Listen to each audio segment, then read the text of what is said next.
Buenos días, estimados oyentes. Espero que estén muy bien. Como cada semana, pues aquí estamos una vez más. Esta vez, como saben, ya llevamos varias sesiones. Estamos leyendo un libro que se llama Noches Navideñas y que fue escrito en 1900, bueno, la segunda edición es de 1971.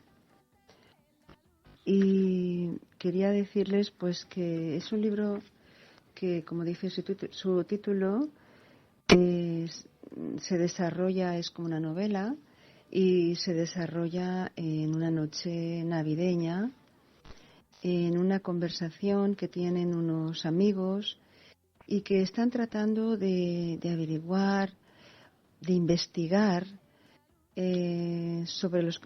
usando los conocimientos que tienen y demás, pues investigando la verdad sobre las enseñanzas religiosas. En concreto, pues hablan bastante sobre las enseñanzas cristianas y las profecías que se encuentran en la Biblia.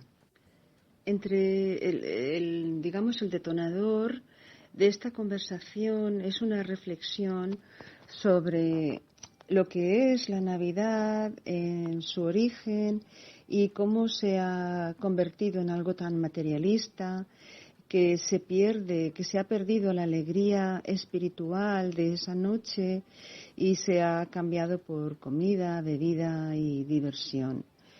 Y bueno, pues esto abarca, ellos alegan, alguno de ellos, que está influenciado por tantos inventos en la época moderna, que esto nos aleja, ¿no?, de la espiritualidad. Y en cambio, pues Pedro, que es el que hace unas reflexiones muy, muy, muy poderosas, pues dice que precisamente pues la ciencia es una demostración de que la investigación, los frutos que dan la investigación y que permite que se descubran cosas gracias a este proceso, ¿no?, que se llama científico. Y él dice que también la religión, a la religión también se le pueden aplicar pues estos métodos de investigación para tratar de comprenderla, porque dice que si no investigamos, pues entonces simplemente seguimos una serie de normas sin ninguna reflexión y sin tratar de comprender, pues esto se convierte en una fe ciega por imitación, pero no hay un real convencimiento, no nos ha calado, sino simplemente se convierte en algo pues más mecánico, ¿no? Y este es el peligro que tiene, ¿no?, la religión. Y también sigue diciendo Pedro, o sea, ellos analizan también versículos que hay en la Biblia, porque en San Mateo dice que Jesús les dijo a los apóstoles: pedid y se os dará, buscad y hallaréis, llamad y se os abrirá, porque cualquiera que pide, recibe, y el que busca, halla, y al que llama, se le abrirá. Así que, pues, Jesucristo dio muchas pistas para que los apóstoles y todos los seguidores de Jesucristo, pues, buscáramos e investigáramos. Nunca habló de tener una fe ciega. Por eso él también se esmeró tanto, ¿no?, en ser un ejemplo de lo que él predicaba. Y que, a diferencia, por ejemplo, de una religión con la política, pues dicen que a los políticos se les sigue pues porque se espera que cumplan con una serie de necesidades que tiene la población, ¿no? Y que entonces pues cuando un político deja de pensar esto por cualquier razón, pues es incluso echado del partido político al que está afiliado. Y asimismo, pues también pasa algo así con los teólogos y los filósofos, que pues ellos no ponen en práctica lo que predican o lo que las conclusiones a las que ellos llegan. No son ellos un ejemplo, ¿no? Los filósofos en muchos casos, y que luego también hacen la reflexión de que precisamente los filósofos y los teólogos son, en el caso de Jesucristo, por ejemplo, los últimos que aceptaron la verdad, precisamente porque ellos tenían tantas ideas o habían estudiado tanto las profecías anteriores de cómo tendría que ser el Mesías, que no cuadraba con lo que ellos tenían en sus mentes, y es por esto que ellos no aceptaron a Jesucristo, lo rechazaron, ¿no? Le dijeron que era falso. Así que, pues, por esto ellos se burlaron y, bueno, así que también hacen una reflexión, otra reflexión, bueno, hacen muchas, ¿no? Pero por hacer una introducción, como ya hemos avanzado en la lectura, pues para los que no han estado en las anteriores pudieran tener un poco un breve resumen de lo que hemos leído. Otra cosa que también nos dice uno de los que están conversando, Pedro, se llama Pedro este amigo, ¿no? Que dice que Jesús siempre decía que que a las personas se les conoce por sus hechos, ¿no? Y por sus frutos. A las personas por sus hechos y a los árboles por sus frutos. Y entonces que Jesús decía, todo árbol bueno lleva frutos buenos y el árbol malo lleva malos frutos. Así de simple y de fácil de entender. Asimismo, también José le habla sobre los grupos que se han generado desde las diferentes religiones, como por ejemplo las sectas cristianas, y dice que esto es porque no se ponen de acuerdo en cómo interpretar algunos dogmas del cristianismo en este caso y las palabras del Evangelio. Y bueno, y aunque siguen los evangelios y siguen la Biblia, pero al tener cada uno una interpretación, pues ahí se separan y empiezan a generar diferentes ramas o sectas porque no se ponen de acuerdo. Cada uno tiene un entendimiento y una interpretación de lo que Jesús decía, ¿no? Y bien, pues transcurre esta noche, primera noche, y en la segunda noche José le confiesa a Pedro, o le dice a Pedro, que ha estado toda la noche pensando en cómo sería el retorno de Jesús y el final de los tiempos, ¿no? Y ahí Pedro le dice algo que totalmente le sorprende, porque le dice que Jesús ha vuelto ya. Y entonces, claro, ¿cómo es esto del final de los tiempos? Porque José dice, yo esperaba que todos los cristianos lo veríamos y que bajaría del cielo, que vendría sobre las nubes y que, claro, pues eso, que todos los ojos serán testigos, ¿no?, de su llegada. Y ahí Pedro pues también le habla de las contradicciones que hay, que incluso Pablo, creo que habla en una de las pasajes de la Biblia, en Reyes 2:11 concretamente, dice que subió al cielo en un carro de fuego. Y claro, pues todas estas cosas y que Elías, que Malaquías le dice a Elías, sí, he aquí que yo os envío al profeta Elías antes de que venga el día de Jehová. Y asimismo, pues también los judíos también tuvieron esta duda con Elías, porque supuestamente antes de llegar el Mesías tenía que venir Elías. Y realmente dice, Jesús les explica que Juan el Bautista era Elías, pero ellos no lo reconocieron, no lo aceptaron y lo mataron también, ¿no? Le cortaron la cabeza, creo que fue, aunque aquí no lo pone en el libro. Y pues cómo se han ido cumpliendo las profecías y cómo pues las gentes hemos ido interpretando a nuestro antojo, pues, o con nuestra mente limitada y limitante también, hemos ido interpretando estos pasajes y estas profecías que se han ido dando en toda la historia de las religiones, y porque todas las religiones han ido anunciando al siguiente, ¿no? Y han confirmado a los anteriores y han anunciado los siguientes. Pero claro, a través de los cientos de años, pues se llegan a conclusiones y se cierra un poco el entendimiento y de que esto está siempre hablando de algo espiritual y que no es tan material como las gentes lo imaginamos, ¿no? También hace referencia que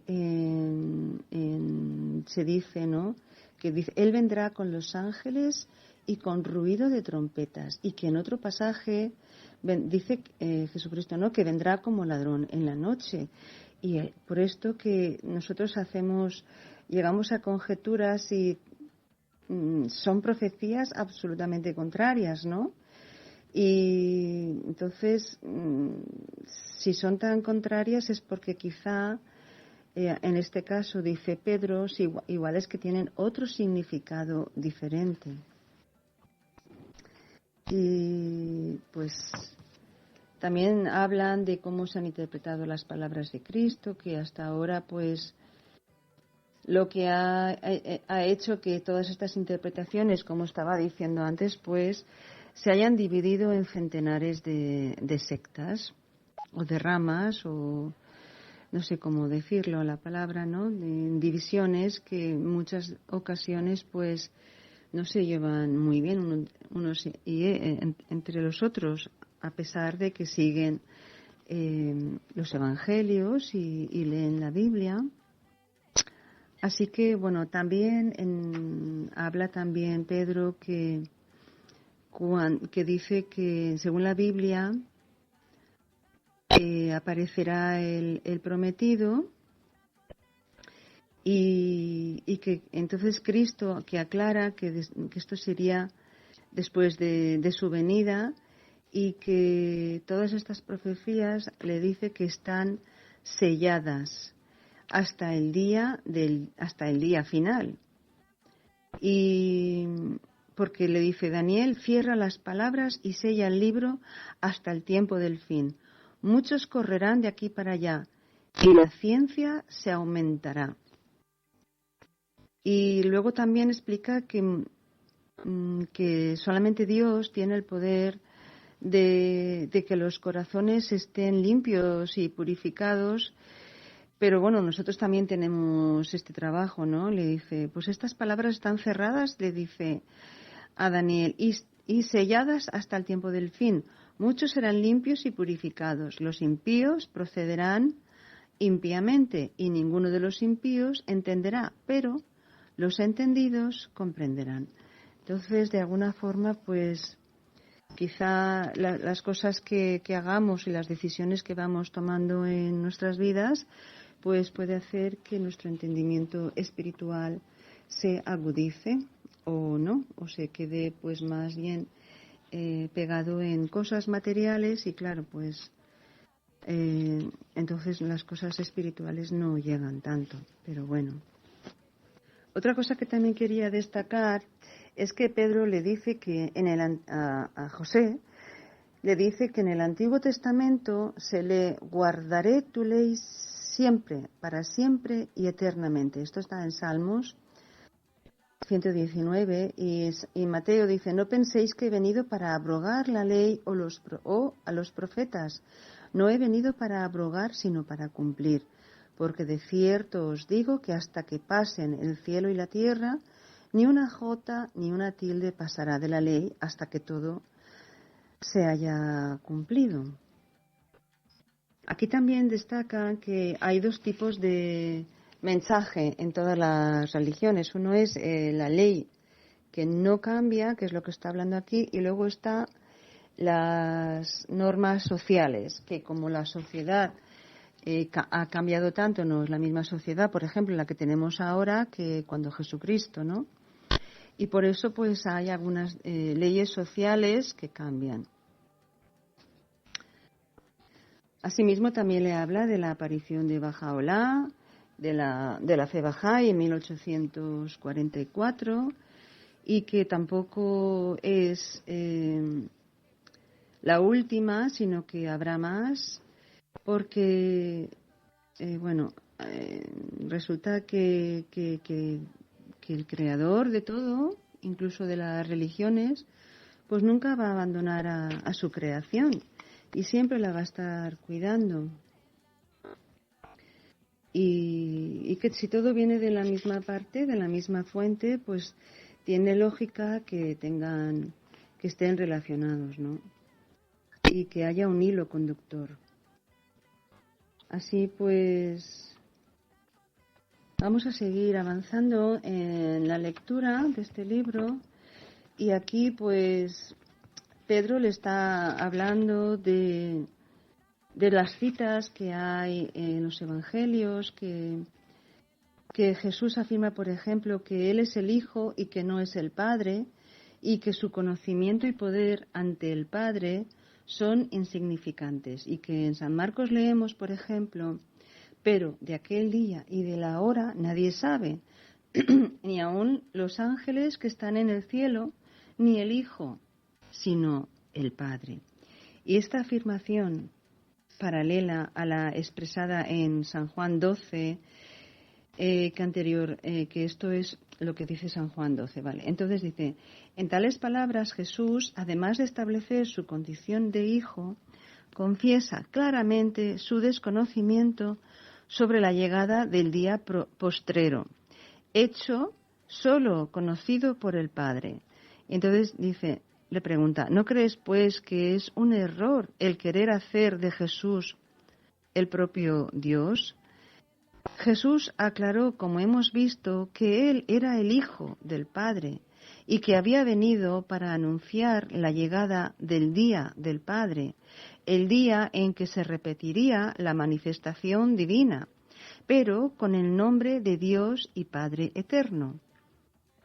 Hay una maravillosa parábola repetida por San Mateo, San Marcos y San Lucas, que habla de la historia de las manifestaciones divinas antes de Cristo, de la venida de Jesús como Hijo y también del advenimiento de otra revelación posterior bajo el nombre del Padre. Y San Marcos la relata así: entonces comenzó Jesús a decirles por parábolas: un hombre plantó una viña, la cercó de vallado, cavó un lagar, edificó una torre y la arrendó a unos labradores y se fue lejos. Y a su tiempo envió labradores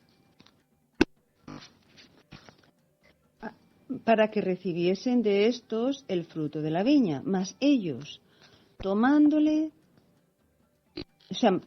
envió a un siervo a los labradores para que recogiera los frutos de la viña, y ellos lo tomaron, le golpearon y lo enviaron con las manos vacías. Volvió a enviarles otro siervo, pero le apedrearon, le hirieron en la cabeza y también le enviaron afrentado.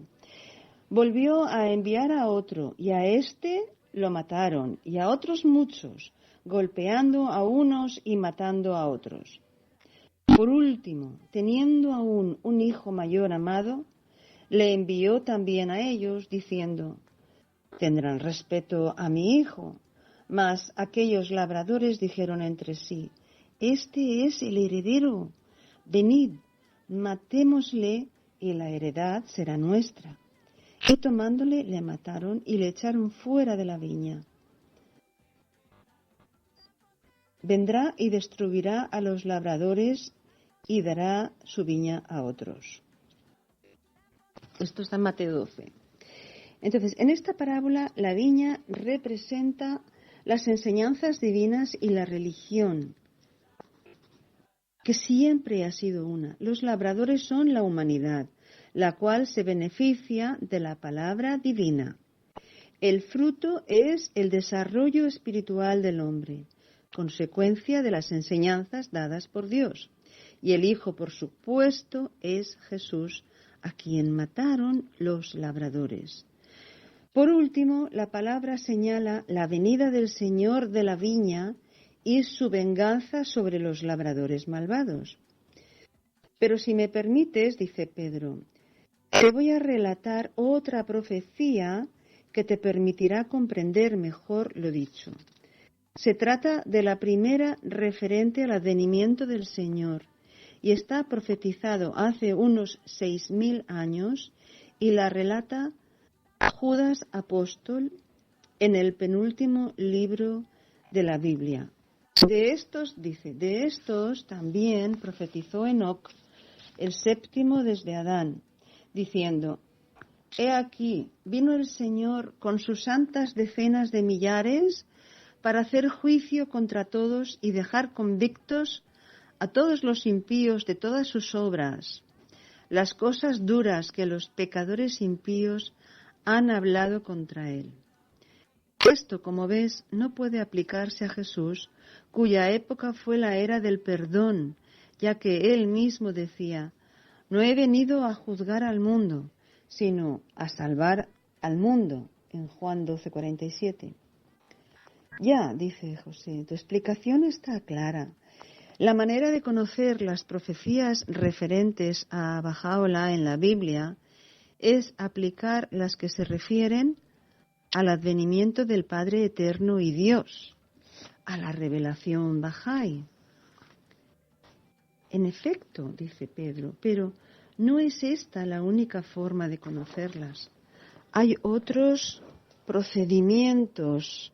Por ejemplo, las profecías se refieren a la fecha de la venida de Bahá'u'lláh, y estas son aquellas que, según su contenido, no podían cumplirse con el advenimiento de Jesús, y se refieren al día de Jehová, tal y como lo relatamos en la profecía de Enoc. ¿Te parece, dice Pedro, que estudiemos algunas otras de estas profecías? ¿Sí? Vale, pues seguimos. En Isaías leemos, porque un niño nos es nacido, hijo nos es dado, y el principado sobre su hombro, y se llamará su nombre admirable, consejero, Dios fuerte, Padre eterno, príncipe de paz. Y José dice, pero esta es la profecía sobre la que constantemente se apoyan los cristianos para aplicarla a Jesús, y la repiten en todas las iglesias. Así es verdaderamente, dice Pedro, pero considera que tal profecía no puede referirse a Jesús en su primera venida, ya que tras analizarla comprobaremos que su contenido no se cumplió en el tiempo de su revelación. En efecto, ante todo dice que tomará el nombre del Padre Eterno, y tú sabes que Jesús declaró que era el Hijo del Padre Eterno, insistiendo, según hemos visto, en que el Padre que está en el cielo le había enviado. El nombre de Padre Eterno en el curso de los profetas ha sido Bahá'u'lláh, el primero que lo ha tomado este nombre, ¿no? En su epístola dirigida al Papa Nono, él dijo, aquel que es el Señor de los señores ha venido. He aquí que el Padre ha venido, y que aquello que fuera prometido en el reino se ha cumplido. Levántate en el nombre de tu Señor, el Dios de tu misericordia, en medio de los pueblos de la tierra, y toma el cáliz de la vida con manos confiadas. Bebe primero de él y ofrécelo luego a aquellos que se acerquen al mismo de entre las gentes de todas las fes. Vende todos los hermosos ornamentos que posees y empléalos en el sendero de Dios. Abandona tu reino a los reyes y sal de tu morada. Proclama las alabanzas de tu Señor en la tierra y en los cielos. Dirigiéndose a los cristianos, dice en otra tabla: Oh pueblo de Dios, el Padre ha venido y ha cumplido lo que os había prometido desde el reino de Dios. Esta es la palabra que Jesús silenció cuando dijo a los que le rodeaban que tenía todavía muchas cosas que decirles, mas que no las podrían soportar, pero que cuando llegara el tiempo surgiría brillante la palabra del horizonte de la verdad. Y dice: guardaos, oh cristianos, de rechazarla. Ella vale más para vosotros que todos los bienes de la tierra. Ciertamente que la hora ha llegado, aquella hora cuyo conocimiento habíamos ocultado a todos los que están en la tierra y en el cielo. Por otro lado, según las antes mencionadas profecías de Isaías, él también había de tomar el nombre de Dios fuerte, que es igual al de Padre Eterno. Y este no fue el nombre que tomara Jesús en su primera venida. Dice también que sería el príncipe de la paz, es decir, que por él se establecería la paz en el mundo. Pero la humanidad siguió con las mismas guerras y tiranías, y esto no porque Jesús quisiera que continuaran las guerras, sino porque todavía no había llegado el tiempo y el hombre no estaba capacitado para comprender un mensaje de paz mundial. Por ello, bien dijo Jesús: no penséis que he venido para traer la paz a la tierra. No he venido para traer paz, sino espada. Esto lo encontramos en Mateo 10. Como sabes, José, la paz mundial es uno de los principios que Bahá'u'lláh proclamó en sus escrituras. En una de sus tablillas dice: este siervo ha venido hoy a vivificar el mundo y a conducir a la unidad a todos quienes habitan sobre la faz de la tierra. Aquello que Dios desea se cumplirá, y veréis la tierra como el paraíso de Abha.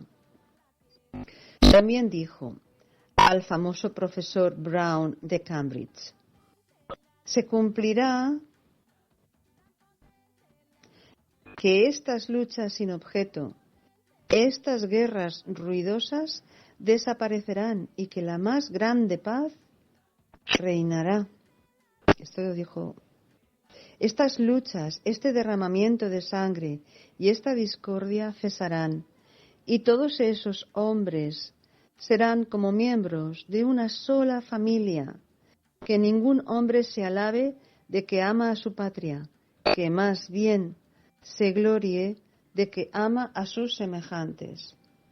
Y dice José: como veo que tienes explicación para todo, tal vez puedes aclararme algo que no comprendo en la profecía de Isaías. ¿Cómo puede ser que un niño sea nacido entre los hombres y que Él sea Padre eterno y Dios fuerte? Y Pedro dice: efectivamente, esto parece algo difícil de comprender, pero recuerda lo que dijimos a propósito de las manifestaciones divinas. Son como espejos que reflejan la luz divina y podemos ver en ellos la imagen de Dios, y por ello pueden llamarse todos ellos Dios fuerte. San Pablo, en su epístola a los colosenses, dice, refiriéndose a Jesús, Él es la imagen del Dios invisible. Y luego también Abdul-Bahá dice, Abdul-Bahá, que es el intérprete autorizado de las palabras de Baha'u'lláh, escribió respecto al estado de las manifestaciones divinas y dijo, para esta esencia de esencias, esta verdad de verdades, este misterio de misterios, hay reflejos, auroras, apariciones y resplandores en el mundo de la existencia.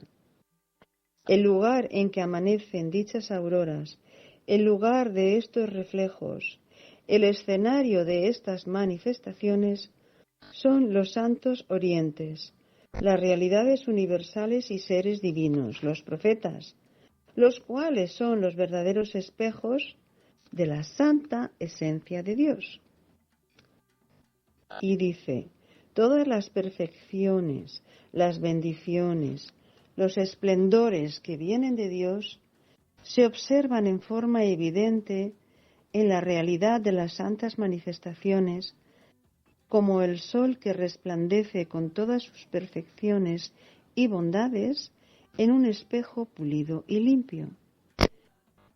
Si se dice que los espejos son las manifestaciones del sol y las auroras del astro que se levanta, esto no significa que el sol haya descendido desde las alturas de su santidad y se haya incorporado al espejo, ni que la ilimitada realidad se haya limitado al lugar en donde aparece.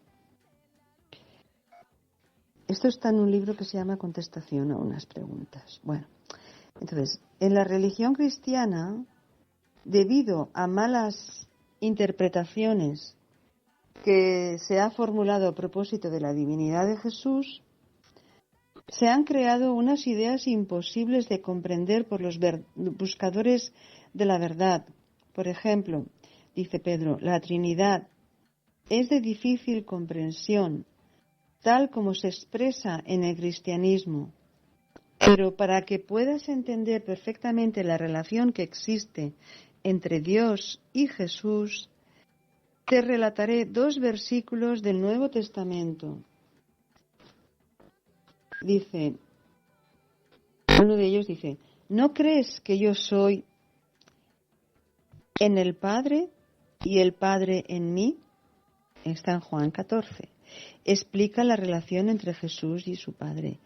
Y más adelante en este mismo capítulo, dice, en aquel día vosotros conoceréis que yo estoy en mi Padre y vosotros en mí y yo en vosotros.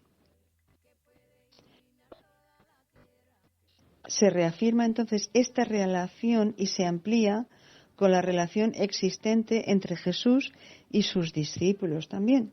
Pues bien, si el primer versículo significara que Jesús es el mismo Dios, el segundo implicaría que los discípulos son el mismo Jesús. Pero nos consta que no es así, sino que esta relación significa una unidad espiritual entre Jesús y sus discípulos. Por tanto, debemos interpretar paralelamente los 2 versículos mencionados. Bueno, ahora que nos hemos detenido a hablar de Jesús, dice José, me pregunto cuál será su propósito al traer una revelación tan grande a la tierra. Y Pedro dice, creo poder contestar a eso. Su propósito fue el de anunciar la proximidad del reino de Dios, y él fue, en verdad, el testigo de la cercanía de la llegada del Padre. Aludiendo a tal propósito, él dijo claramente, es necesario que también a otras ciudades anuncie el Evangelio del reino de Dios, porque para esto he sido enviado. Pero este reino que anunciaba Jesús no era pues su propia revelación, dice José. Está bien claro que no, contesta Pedro. Fíjate que los cristianos siguen pidiendo en sus oraciones: Padre nuestro que estás en los cielos, venga a nosotros tu reino. Si el reino de Dios hubiera llegado con la primera venida de Cristo, sería absurdo desearlo de nuevo. El reino de Dios sobre la tierra es lo que predicaban a su llegada todas las manifestaciones anteriores a Bahá'u'lláh, y Jesús en especial fue enviado para ello, según hemos visto. Y dice José: cada vez que hablas me descorres un velo, y esto me hace ansiar aprender de ti más y más. ¿Sería demasiado pedirte que prosiguieras ahora con las profecías? Con gusto, dice Pedro, hago por ti lo que otras personas hicieron antes por mí. Así pues, demos un salto atrás y leamos a Zacarías, que dice: He aquí, el día de Jehová viene, y vendrá Jehová mi Dios, y con él todos los santos, y Jehová será rey sobre toda la tierra. Esta profecía se refiere, según vemos, a la venida de Jehová, Pedro, y no hijo. Se mencionan además otros signos que se refieren a la venida de Bahá'u'lláh y a sus enseñanzas. Habla, por ejemplo, de que Jehová será rey sobre toda la tierra. Esto no se cumplió en el tiempo de Cristo, pues su reino espiritual alcanzó solamente a una parte del mundo. La fe Bahá'í, en cambio, en menos de un siglo, ha llegado a los más apartados rincones del globo, a tribus incluso a las cuales ninguna otra religión anterior había alcanzado. Sin embargo, esto es sólo el principio, pues tal como está destinado y se afirma en las escrituras bahá'ís, ella cobijará toda la tierra bajo su tabernáculo. Ya dice además la profecía: en aquel día Jehová será uno, y uno su nombre. Esto está en Zacarías 14, significando con esto la desaparición de las discordias religiosas provocadas por el hecho de que cada religión o secta da a Dios un nombre distinto y le adora bajo formas diferentes. La profecía de Zacarías da buena nueva de unidad religiosa en toda la tierra, lo cual es el fruto del reino de Dios.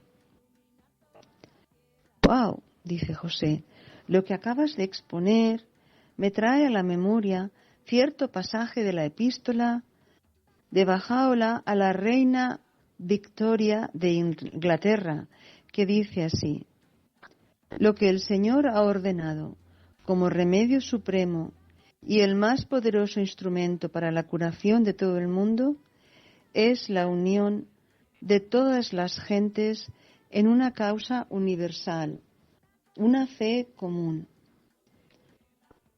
También recuerdo ahora lo relatado por el profesor Brown, que tú mencionaste antes, en el sentido de que Bahá'u'lláh le había dicho: nosotros solo deseamos el bien del mundo y la felicidad de las naciones, para que todas las naciones tengan fe común. Muy bien, te felicito, José, por tu memoria, pues yo, para citarte a Isaías, no me queda más remedio que recurrir a la lectura. Acontecerá en lo postrero de los tiempos que será confirmado el monte de la casa de Jehová como cabeza de los montes, y será exaltado sobre los collados. Y correrán a él todas las naciones, y vendrán muchos pueblos, y dirán: venid y subamos al monte de Jehová, a la casa de Dios de Jacob, y nos enseñarás sus caminos, y caminaremos por sus sendas. Y volverá sus espaldas en rejas de arado, y volverá sus espadas en rejas de arado, y sus lanzas en hoces. No alzará espada nación contra nación, ni se adiestrarán más para la guerra. El monte de la casa de Jehová mencionado en esta profecía es el monte Carmelo, desde muy antiguo considerado como un lugar sagrado para los judíos. Todos los profetas fueron atraídos por él, e incluso Elías, que había de volver antes de Jesús. Elías eligió el monte Carmelo como el lugar de retiro durante su vida, y todavía se puede visitar su cueva en él. Pues bien, dicho monte es hoy en día el centro mundial de la fe Bahá'í, donde Baha'u'lláh erigió su tabernáculo y reveló la tablilla del monte Carmelo, donde los restos mortales de su precursor y de su sucesor fueron depositados, y donde, por último, ha sido establecido el centro administrativo Bahá'í, la Casa Universal de Justicia.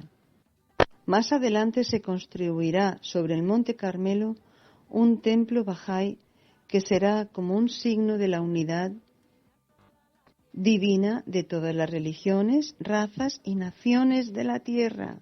Y aunque estamos todavía en los principios, ya acuden a él muchos pueblos, como alude la profecía, de todas las partes de la tierra, e incluso algunos soberanos han acudido a visitar los lugares sagrados que él encierra. Esta profecía habla también de la paz mundial y de la desaparición de las espadas y de las armas de guerra, lo cual constituye el propósito esencial de esta fe mundial. Supongo que ya habrás leído algo sobre este principio en las escrituras bahá'ís. Sí, dice José, he aprendido en efecto que en muchos de sus escritos y particularmente en sus epístolas a los soberanos les aconsejó Baha'u'lláh cual un padre bondadoso, y al fin les ordenó como un rey de reyes que si no escuchaban sus consejos y seguían sus mandatos, sufrirían las consecuencias, cosa que el mundo pudo comprobar. Les aseguró, por último, que quisieran o no, esta profecía se cumpliría. Muy bien, dice Pedro, sigamos con Isaías. La gloria del Líbano les será dada. La hermosura del Carmelo y de Sharón. Ellos verán la gloria de Jehová, la hermosura del Dios nuestro. Fortaleced las manos cansadas, afirmad las rodillas endebles, decid a los de corazón apocado, esforzaos, no temáis, he aquí que vuestro Dios viene con retribución de pago. Dios mismo vendrá y os salvará. Esto está en Isaías 35. Como ves, aquí también se habla de la venida de Dios Padre del monte Carmelo y se hace mención de algo muy especial, la salvación y la libertad de los israelitas. Esto no se cumplió durante la era cristiana, puesto que tras de aquella revelación no solamente los judíos no consiguieron la libertad, sino que la perdieron. Y esto ocurrió en el año 70, cuando fue Tito a Jerusalén, destruyó el templo y prohibió a los israelitas la entrada en la ciudad, a no ser una vez al año. Este pueblo perdió, pues, a su reino, así como sus ceremonias religiosas. Algunos escritores cristianos, intentando aplicar todas las profecías del Antiguo Testamento a la primera venida de Cristo, trataron de decir, para encontrar un medio de interpretación a dicha profecía, que a todas luces no se había cumplido, ya que se refería a la segunda venida de Jesús en nombre del Padre. Que los cristianos eran los verdaderos y espirituales israelitas salvados por Jesús. Pero con esta explicación que no satisfizo a los buscadores de la verdad, pasaban por alto el testimonio de San Pablo, según el cual asegura que los israelitas se salvarían en el futuro. Y él dijo, y luego todo Israel será salvo, como está escrito, vendrá de Sión el libertador, que apartará de Jacob la impiedad. Esta profecía, José, no se ha cumplido hasta nuestro tiempo, pues los israelitas, después de 2000 años de vida errante, han podido al fin implantar su gobierno en Palestina. Y es interesante saber que fue en 1844, año en el que comienza la era Bahá'í, cuando mediante un decreto dictado por el gobierno turco, tolerando su presencia en Palestina, los judíos empezaron a recuperar sus derechos sobre la tierra prometida. Y dice José, ¿quieres decir que la fe Bahá'í ha traído un trato de favor para los judíos? Y Pedro dice, no seas ingenuo. El Padre Eterno ha venido tratando a todas las naciones como a sus hijos, considerando a todos por igual. En tiempos de Jesús fueron los judíos quienes se opusieron a la manifestación divina al Hijo de Dios, y el resultado fue la desmembración de aquel pueblo como castigo de sus actos. Pero había de llegar el día en que estos hijos castigados obtuvieran el perdón de sus faltas y, según múltiples profecías, este día de perdón, de salvación, de libertad para ellos, estaba fijado para el día de la venida de Jehová. Por ello, al llegar el día y venir Jehová, nada en el mundo ha podido impedir el cumplimiento de las profecías. ¡Wow! Interesante, interesantísimo, dice José. ¿Puedes seguir aún con más profecías? Pedro dice, confieso que cuando iniciamos estas conversaciones hace unas noches, nunca pensé que llegara a interesarte tanto el tema. Y de verdad que estoy encantado de poder charlar contigo, mi buen amigo, de algo que tanto ha llegado a representar en mi vida. ¿Pasamos entonces a Jeremías?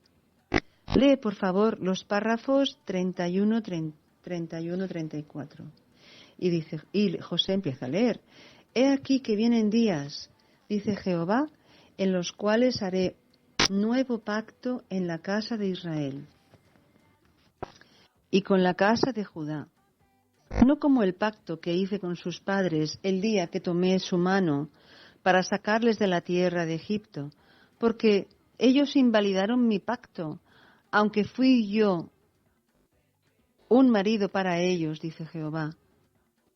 Pero este es el pacto que haré con la casa de Israel después de aquellos días, dice Jehová.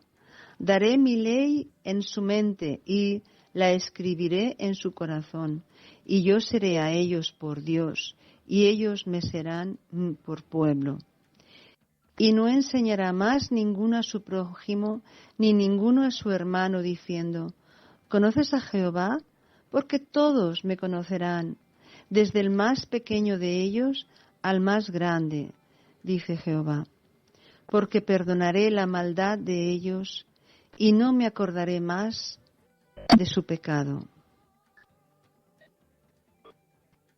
Pues, estimados oyentes, se pone muy interesante, pero claro, no puedo estar leyendo sin parar porque todo tiene pues un tiempo y un espacio.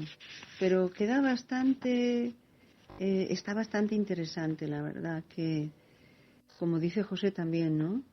Que esto de entender las profecías, que muchos de nosotros las hemos oído en diferentes espacios y las hemos leído también, pero quedaba todo como un poco enmarañado, ¿no? Y de esta forma que lo está presentando este Pedro en este libro, pues van quedando bastante claras cómo el pueblo de Israel fue extraviado y cómo ahora pues es que han podido han podido volver. Sabemos que lo que está pasando ahora es tremendo, es terrible, ¿no? En la realidad con esta guerra, pero esto es algo que espero que sea para aclarar mejor todo esto. Es muy lamentable que tenga que ser así y que los seres humanos intentemos resolver todo con guerras y con matanzas todavía, a día de hoy. Es muy lamentable que no puedan los pueblos y sus gobernantes, porque los pueblos en realidad, la gente de a pie quiere vivir en paz y no es general, siempre hay algunos pocos, ¿no? Pero que lo que quieren la gente es vivir en paz. Entonces, ¿por qué estos gobernantes se lían de esta manera en guerras, ¿no? Y matando a sus súbditos, porque no les importa. Es tremendo. Pues, bueno, volviendo al libro, porque no quiero hablar de este drama tanto, pero que todos lo tenemos en mente, no hay duda.